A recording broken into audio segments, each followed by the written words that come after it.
산업혁명이 시작함으로써 석탄과 석유를 되게 많이 썼고요. 저희도 뭐 과거 한 3, 40년 전만 해도 우리 집안에서도 대부분 연료의 사용이 연탄이었습니다. 그래서 석탄 사용들이 굉장히 많았고요. 그리고 그 다음에는 이제 석유 사용이 이제 많이 넘어왔습니다.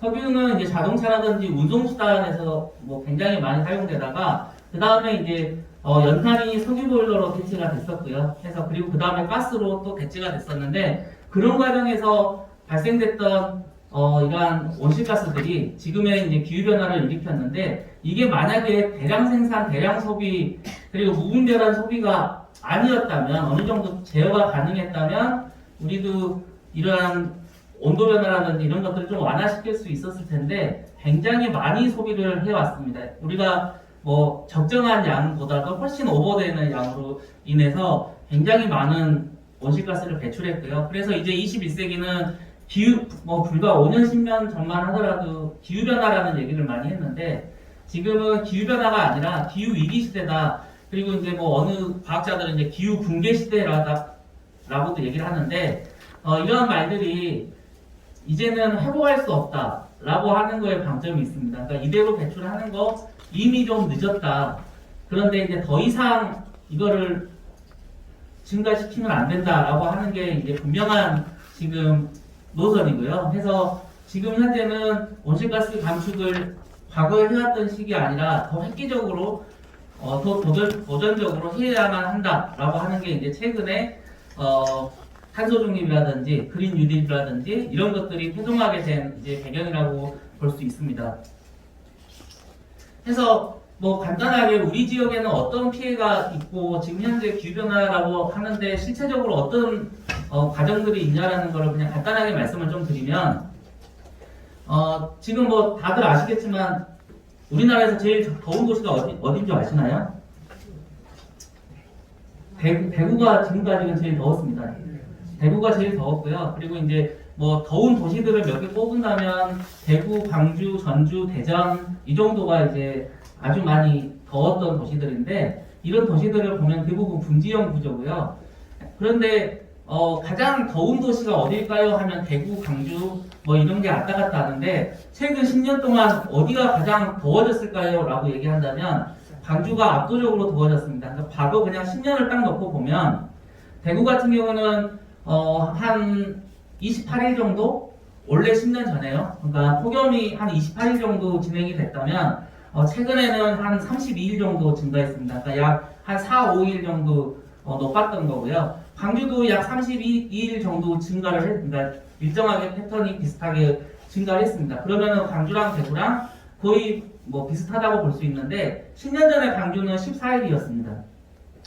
그러니까 대구가 4, 5일 증가할 동안 광주는 거의 보름 이상이 증가한 거죠. 그래서 급격하게 광주의 폭염의 증가폭은 굉장히 많이 증가했고요. 열대야 같은 경우는 약 3배가 증가했습니다. 폭염은 낮에 이제 햇빛이 굉장히 뜨거워서 도시가 되게 더워지는 걸 말하는데 열대야는 저녁에 더워지는 거거든요. 근데 저녁에 온도가 떨어져야 되는데 떨어지지 않는 도시다라는 게 이제 열대야인데 광주시는 폭염도 그렇지만 열대야도 굉장히 지금 증가폭이 굉장히 큰 도시가 됐고요. 그래서 온열 질환자 그러니까 여름철에 그 열에 의한 온열 질환자가 어디가 가장 많이 발생을 하냐? 전국에서 가장 많이 발생한 도시는 전남이고요. 광역시도에서는 광주광역시가 온열 질환자가 가장 높은 폭으로 증가를 했습니다. 그래서 이런 거를 봤을 때 우리 지역에는 이미 폭염이라든지 열대야라든지 온열 질환자들이 굉장히 많이 발생하는 구조로 바뀌었다는 게 첫 번째고요. 두 번째로 이제 많은 뭐 기관이라든지 연구자들이 이제 연구를 해서 그런 미래 우리나라에서 어디가 제일 물 부족일까? 우리나라가 물 부족 국가인 건 다 아시잖아요. 물 부족의 피해가 어디가 제일 많을까라고 이제 예측을 했는데 영산강, 섬진강 수계가 우리나라의 그 4대 권역에서는 가장 많이 피해를 볼 것이다라고 예측을 하고 있습니다. 그래서 여기는 도시에 살고 계시는 분들은 물 부족이라는 게 뭐 쉽게 체감은 하실 수 없겠지만 그냥 농촌이라든지 아니면 도서지역 이런 쪽은 이미 물 부족에 대한 체감도 많이 하고 있고요. 그러면 정말 비 자체가 그러니까 물 부족 자체가 광주시가 통계상으로 가능한가라고 딱 봤을 때 연평균 1년 동안 내리는 비의 양은 10년 전이든 20년 전이든 크게 차이 없습니다. 거의 3,000mm에서 4,000mm 사이를 왔다 갔다 하는 건데요. 그런데 왜 10년, 20년 전하고 지금하고 1년 동안 내리는 비의 양이 거의 유사한데 물 부족 지역이 됐을까라고 본다면 첫 번째로는 물 사용량도 많이 늘어났고요. 그리고 두 번째로 비가 오는 날하고 비가 오지 않는 날의 차가 굉장히 컸습니다. 그러니까 작년을 기준으로 보면은 약 3달 동안 비가 내렸어요. 장마라고 최장기간 장마여서 7, 8월에 비가 내리는데 이 지역이라든지 우리나라를 포함해서 대부분의 비가 오는 패턴이 7, 8월에 집중이 되어 있습니다. 여기에 3분의 2가 다 내리고요. 나머지 한 9개월, 10개월 정도에서 약 3분의 1 정도가 내립니다. 약 1000mm 정도가 내리는데 그래서 지금 최근에 눈 구경은 작년 빼고 한 향후 이전 5년간 눈 거의 안 왔잖아요. 대부분의 강수량이 비가 여름철에만 집중되고 나머지는 비가 내리지 않는 게 실질적으로 가뭄이라고 얘기할 수 있을 만큼 굉장히 비가 오지 않은 기간들이 늘어나고 있다는 게 문제입니다. 그래서 비는 오지 않거나 아니면 왔을 경우에 또 집중으로 내리다 보니까 여러 가지 기후 재난도 발생하고요. 거기에 이제 온도까지 포함이 되면 수질이라고 하는 것보다는 물의 질이라고 하는 부분에서도 굉장히 많은 영향을 미칩니다. 그래서 수질도 많이 악화될 뿐더러 가뭄이 내린다면요, 가뭄이 오래 지속된다면, 그런데 온도가 또 올라가게 되면 온도에 따라서 수질이 또 나빠지는 경우도 발생하기 때문에 수질하고 물 부족 자체는 굉장히 많이 심화되고 있다고 볼 수 있겠습니다. 그리고 이제 세 번째는 다들 아시겠지만 광주는 음식물 쓰레기가 우리나라에서 가장 많이 배출되고 있습니다. 여기가 무슨 음식 문화 특성상도 그렇긴 하지만요.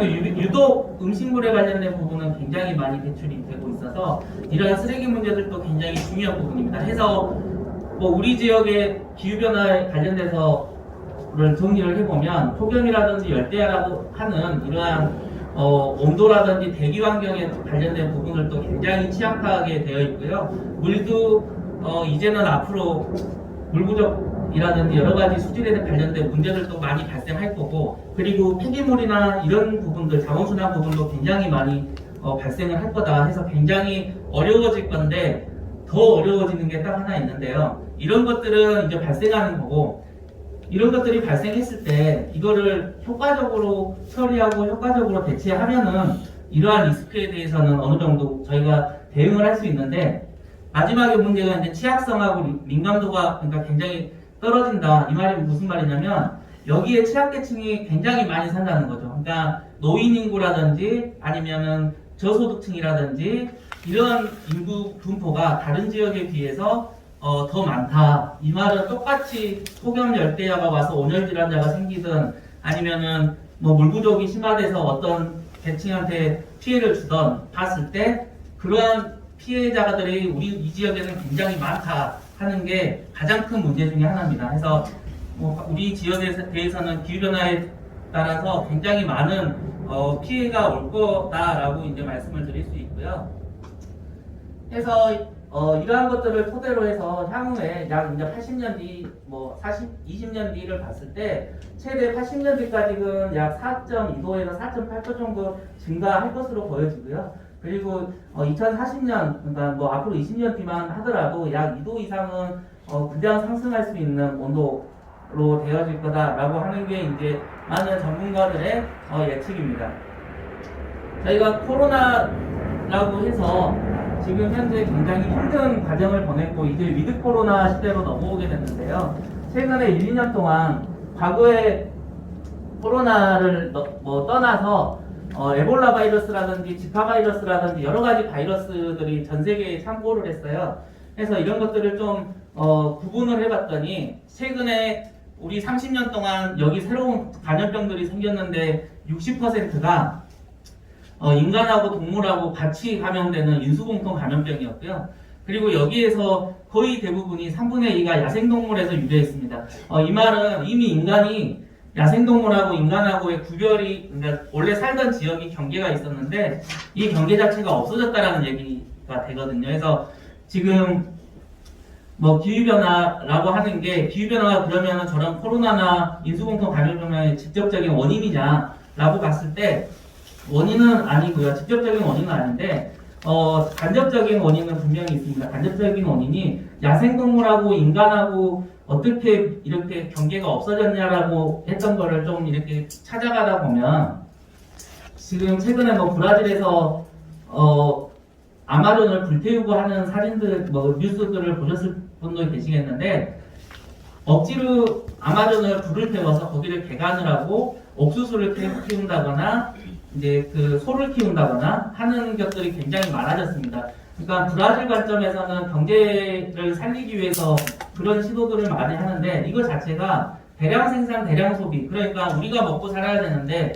우리가 먹을 거를 우리나라 식품은 굉장히 비싸니까 우리 식탁에도 이미 브라질의 닭이 양념통닭으로 넘어오거든요. 그래서 이런 것들을 키우기 위해서 굉장히 많은 야생동물이 살던 곳까지 또 침범을 하다 보니까 이런 인수공통 감염병 같은 전염병이 인간에게 이렇게 미칠 수 있는 단계들이 굉장히 빨라지고 굉장히 많아졌다라고 하는 부분이고요. 그리고 또 하나 특징은 이러한 전염병들이 봤을 때 열대우림 지역에서 굉장히 많이 발생했습니다. 저희는 온대지방이지만 그러면 열대우림 지역이라고 하는 곳이 뭐 과거에 뭐 필리핀이라든지 태국이라든지 뭐 이런 쪽을 얘기를 하실 수 있는데 이미 우리나라의 남해안은 열대우림 지역에 속하는 기후대로 접어들었고요. 20년이 지나면 여기 남쪽 지방은 이미 열대우림 지역으로 될 수밖에 없다라고 하는 게 중론입니다. 그래서 이거를 통틀어서 보면 환경 문제뿐만 아니라 이러한 질병, 질환 같은 부분에서도 기후변화는 분명하게 영향을 좀 미치고 있다라고 말씀을 드리고요. 해서 지금 이제 위드 코로나에서 가장 큰 화두가 건강인데요. 원헬스라는 개념이 있습니다. 원헬스가 뭐냐면 과거에는 원헬스가 의료나 그러니까 인간의 건강만 생각했는데 이제는 인간의 건강을 넘어서 자연의 건강 그리고 동물의 건강까지 하나로 통합해서 가야 된다라고 하는 게 원헬스인데 그래서 원헬스 관점에서 기후변화는 이제 환경 문제가 아니라 어떻게 보면은 인간이 살아가는 건강의 가장 첫 번째 목표가 되는 부분 중에 하나입니다. 그래서 뭐 기후변화에 관련된 부분들은 그냥 제가 넘어가도록 하겠고요. 아까 말씀드린 것처럼 미세먼지나 대기 관련된 부분도 오늘의 뭐 문의 주제이니까요. 해서 이래서 기후변화를 대응하려면 어떤 방법이 필요하냐라고 봤을 때 온실가스를 완화하거나 저감, 온실가스를 없애주는 것들이 하나 필요하고요. 그리고 온실가스를 없애더라도 지금 이미 우리는 피해를 보고 있으니까 이러한 피해를 좀 없애게 하는 거, 피해를 좀 완화시키는 것들, 저감하는 것들, 방법 이렇게 두 가지로 좀 볼 수 있습니다. 해서 기후 변화를 좀 막을 수 있는 완화는 바로 가장 큰 핵심은 에너지고요. 그래서 우리가 화석연료라든지 여러 가지 뭐 에너지 효율화라든지 에너지 절약이라든지 하는 부분들은 온실가스를 줄이는데 굉장히 뭐 중요한 이슈의 포인트입니다. 그리고 기후변화 적응이라고 하는 부분들은 온실가스를 줄이는 관점이 아니라 우리가 살아가는데 어떻게 좀 더 이러한 환경에서도 살 수 있는지를 어떻게 살아야 될지를 이제 고민하는 게 적응인데요. 그래서 완화하고 적응 관점에 물을 넣고 대입을 해보면 먼저 완화 관점에 물하고 에너지하고 무슨 상관이 있을까라고 생각하실 수도 있는데 먼저 가장 큰 거는 뒤에서 다시 말씀드리겠지만 이 물을 가지고 뭐 절약한다거나 아니면 이 물을 가지고 에너지화 한다거나 아니면 이 물을 정수 통해서 이제 공급하고 그리고 이제 하수까지 처리하는데 이것들을 뭔가 조정하거나 하는 부분이 온실가스 감축, 그러니까 탄소 중립 쪽에 포커싱이 되어지고요. 그러면 적응 관점은 뭐냐 하는 관점은 온도 변화에 따라서 수질이 굉장히 변화가 될 텐데 이러한 수질을 그러면 어떻게 좀 완화시킬 거냐, 어떻게 효율적으로 공급할 거냐, 그리고 물순환을 어떻게 시킬 거냐. 과거에는 그냥 지표수 관점에서만 흐르는 물에서만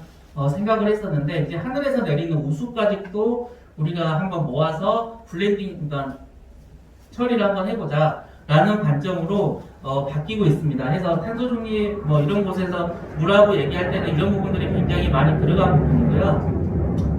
그래서 뭐 완화 관련된 부분은 에너지 쪽이고, 그리고 적응 분야에서는 효율화라든지 그런 부분이라고 보시면 될 것 같습니다. 지금 뭐 한국에서도 한국판 그린 뉴딜 이렇게 이제 해서 한국판 뉴딜, K 뉴딜이라는 걸로 여러 가지 이제 사업들이 펼쳐지고 있는데요. 여기에서도 이제 물 분야는 상당히 많이 들어가 있습니다. 이 물 분야 같은 경우는 그린 뉴딜 이전에 뉴딜이라고 이게 이제 미국에서 시작을 했던 부분에 경제 대공황이라서 뉴딜이라는 사업을 일자리 사업을 했었는데 여기에 핵심이 땡공사였어요, 실은.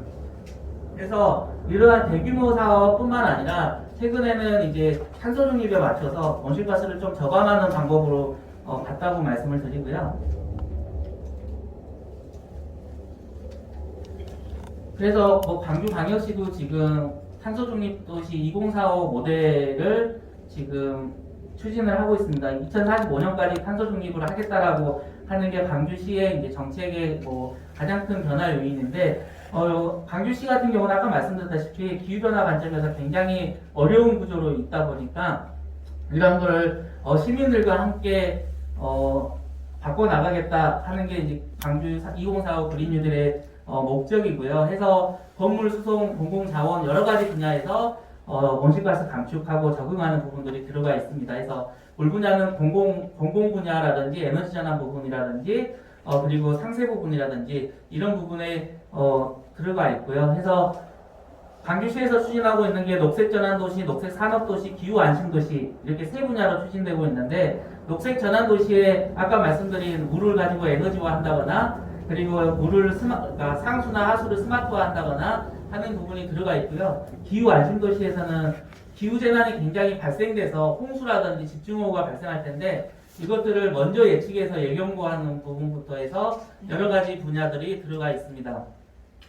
그래서 뭐 광주시 탄소 중립 도시 계획을 뭐 간단하게 말씀드리는 거고요. 여기 밑에 보시면 스마트 홍수 관리 시스템이라든지 스마트 상하수도 관리 체계 구축 이런 부분이 있고요. 그래서 온실가스 감축이라든지 에너지 효율화하는 방법들을 인공지능이라든지 디지털이라든지 이런 거를 활용해서 물이라고 하는 관점에 대해서 온실가스를 감축시키고 그리고 기후변화에서 발생되는 여러 가지 재난들을 효율적으로 대처하기 위해서, 이게 과거에는 우리가 뭐 예를 들어서 뭐 집중호우가 발생했다 하면 어느 지역에 발생했다는 뉴스로 보잖아요. 근데 실시간이 아니라 사전에 좀 우리가 예측해서 이런 것들을 모니터링 해보자라고 하는 게 지금 광주시에서 추진하고 있는 부분이기도 하고, 정부에서도 이제 뉴딜에서 그린 뉴딜에서 나오는 사업 중에 핵심적인 이제 물 쪽에서는 중요시 여기는 사업이라고 할 수 있겠습니다. 그래서 뭐 여기에는 뭐 광주천 뭐 환경개선 사업들도 들어가 있고요. 그래서 여러 가지 뭐 사업들이 있는데, 그러면 광주가 이제 뭐 앞에는 굉장히 좀 기후변화랑 탄소 중립을 좀 큰 관점에서 말씀을 드렸고, 물하고 관련된 부분들에서 포커싱을 좀 해서 설명을 좀 드리면요. 산업화 도시와 인구 증가는 아까 말씀드렸고, 해서 우리 물하고 또 밀접한 게 식량인데요. 식량 문제라는 부분에서도 물은 굉장히 중요한 부분 중에 하나인데, 국제사회라든지 여러 뭐 국내를 떠나서 향후에 물은 가장 큰 핵심은 물이 줄어들겠다, 비가 많이 오겠다, 안 오겠다가 아니라 변동폭이 굉장히 크겠다라는 게 핵심입니다. 그러니까 비가 많이 올 수도 있고 비가 뭐 안 올 수도 있는데 이게 중요한 게 아니라 이러한 변동이 굉장히 크겠다. 작년에 집중호우처럼요. 그래서 이러한 것들을 대비하지 않으면 굉장히 어려워질 수 있다라고 하는 게 이제 여러 보고서에서도 나오고 실제 이제 저희가 뭐 체감할 수도 있는 그런 것들이라고 하는 거고요. 실제로 이제 국내 비해서 해외에는 이미 많은 단계에서 이런 피해들을 입고 있습니다. 그래서 뭐 경제적인 피해는 보시면 될 것 같고요. 상수도 관련된 부분은 뭐 우리나라의 상수도나 하수의 능력들은 다른 나라보다 훨씬 더 뛰어나거든요. 실은 뛰어나기도 하고 그런다 하더라도 그러면 앞으로 기후변화에 따라서 이러한 시설들이 어느 정도로 발생될 거고 얼마나 취약할 건지에 대해서 이제 이거는 그 기후변화 적응이라고 하는 보고서에서 이제 나왔던 부분인데요. 지금 구별로 좀 나눠놨습니다. 물 관리하고 그리고 생태계로 두 개로 쪼개서 이러한 기후변화 때문에 앞으로 어디가 좀 많이 힘들어질까? 우리 광주를 5개구로 딱 본다면요. 그렇게 봤더니 남부하고 광산구 쪽이 다른 지역에 비해서 좀 어려워질 수 있다라고 하는 게 이제 예측된 결과고요. 뭐 남구하고 광산구에 관련된 부분들이 온도 관점에서 봤을 때는 다른 지역에 비해서 좀 많이 온도 상승폭이 굉장히 많이 있는 지역이기도 합니다. 그래서 생태계 기반 취약성도 이쪽 부분들이 좀 많이 리스크로 작용될 수 있을 부분이고요. 그래서 이러한 부분들은 계속적으로 모니터링돼서 물 관리를 해 나가야 될 부분입니다. 그래서 지역별로 봤을 때는 이렇고 우리 광주시에 관련돼서 하천이 이렇게 흐르고 있는 게 영산강이고요. 영산강을 본류로 해서 여러 가지 이제 소하천들이 흐르고 있는데 저희가 물은 영산강 물을 안 먹는지 아시죠? 저희는 물은 어느 강 물을 먹는지 아시나요?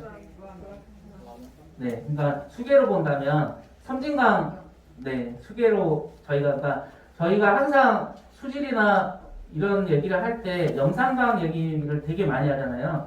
근데 실질적으로는 섬진강 수계에서도 굉장히 많이 저희가 관심을 가져야 되는 게 우리가 먹는 물하고 우리가 사용하는 물하고 그리고 농업용수라든지 우리가 버리는 물하고 굉장히 밀접한 부분이 있고 이게 또 하나로 연결되어 있습니다. 그래서 섬진강의 수 생태계가 나빠진다면 저희한테도 굉장히 나빠질 수 있는 여지가 있고요.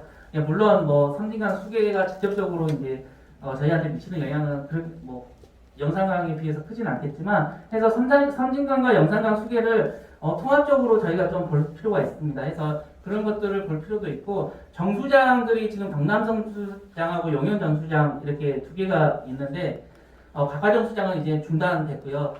이러한 정수장을 봤더니 대부분이 이제 폭염이라든지 이러한 온도 분포에 따라서 향후에 취약해질 수 있다라는 게 앞으로 예측된 결과고요. 그래서 이런 것들을 보면 수질에는 상당히 많이 미칠 수 있습니다. 그러니까 다들 녹조라든지 적조라든지 이런 조류에 관련된 부분들은 언론을 통해서 보셨겠지만 이런 것들이 굉장히 그 온도에 민감한 부분들이고요. 온도에 따라서 굉장히 많은 번식을 할 수 있는 부분이기 때문에 이러한 온도 변화에 따라서 앞으로의 정수장 부분이라든지 아니면은 주화모라든지 동복수원지에 관련된 부분이 굉장히 이제 앞으로 저희가 좀 유심하게 봐야 되고 관리를 좀 해 나가야 될 거다라고 말씀을 드리고요. 그래서 주안댐, 동복댐도 다 마찬가지지만 이러한 부분들에 관련돼서 수원지를 좀 보호하는 걸 넘어서서 이러한 수계를 좀 저희가 좀 관리하고 그리고 관심 깊게 보는 것도 굉장히 필요할 것 같습니다. 비정오염원 이런 거는 그냥 넘어가겠고요.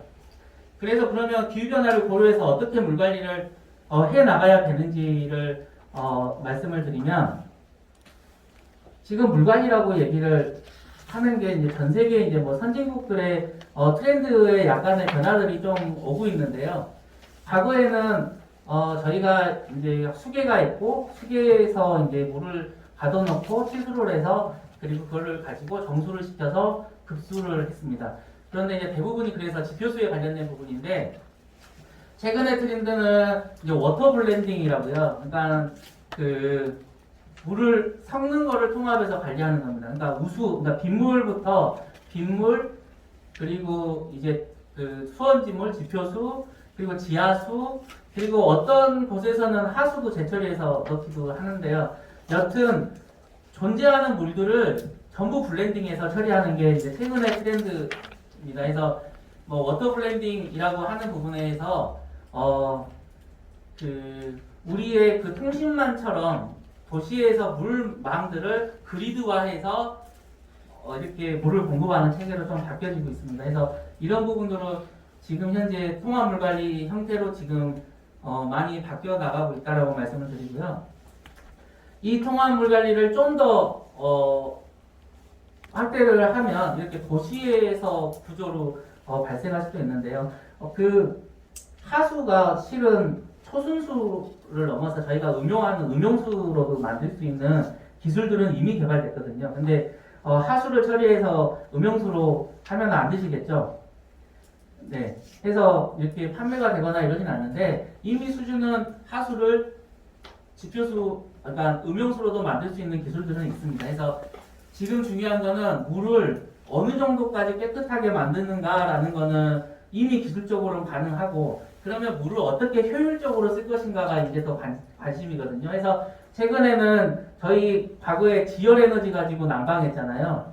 지금은 이러한 물을 물의 열을 가지고 난방열로 바꿀 수 있는 이러한 것들도 굉장히 많습니다. 그래서 유엔에서 최근에 물에 관련돼서 워터 에너지 리소스 넥서스라고 하는 건데, 이걸 우리나라 말로 하면 물 에너지 자원의 융합이다라고 하는 부분이고요.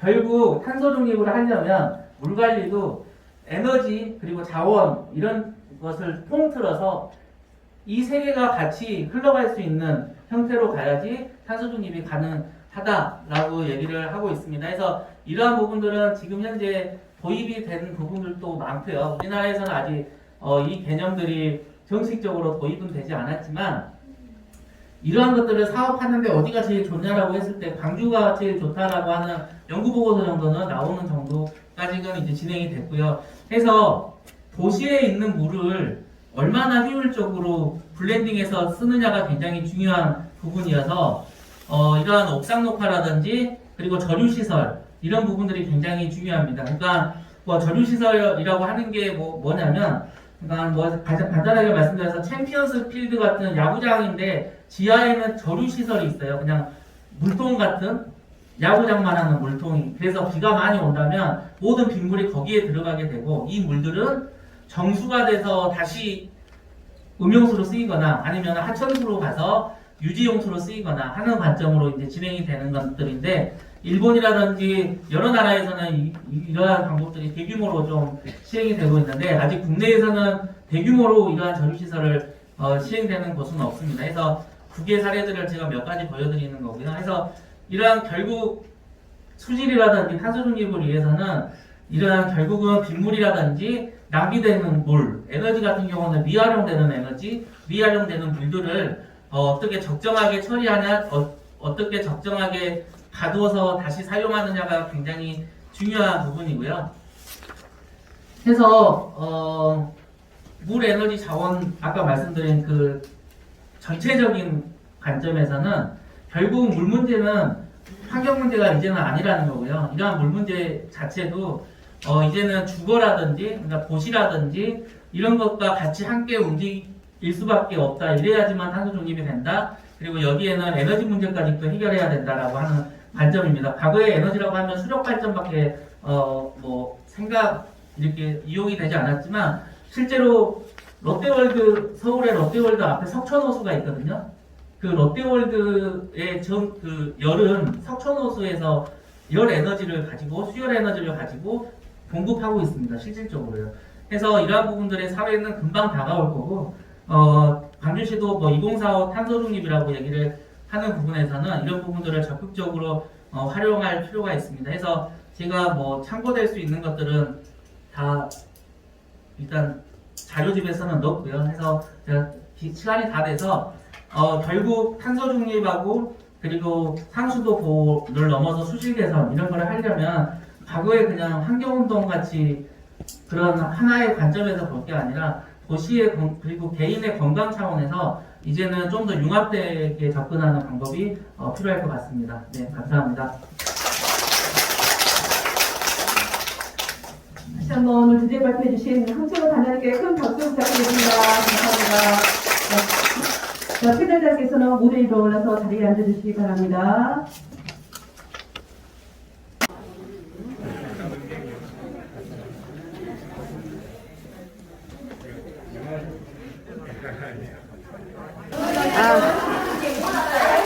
지금 여기 홍경순 어머니께서 지금 우유팩으로 이렇게 만들어서 저한테 선물해 주셨어요.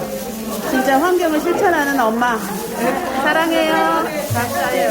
아, 여기는 선생님? 아니요, 여기 선생님이세요. 선생님이시고 제자들이고. 예. 감사합니다. 이게 세탁 세제보다는 비누가 환경 오염에 정말 오염이 안 되거든요. 비누로 세제를 사용합니다. 오늘 선물입니다.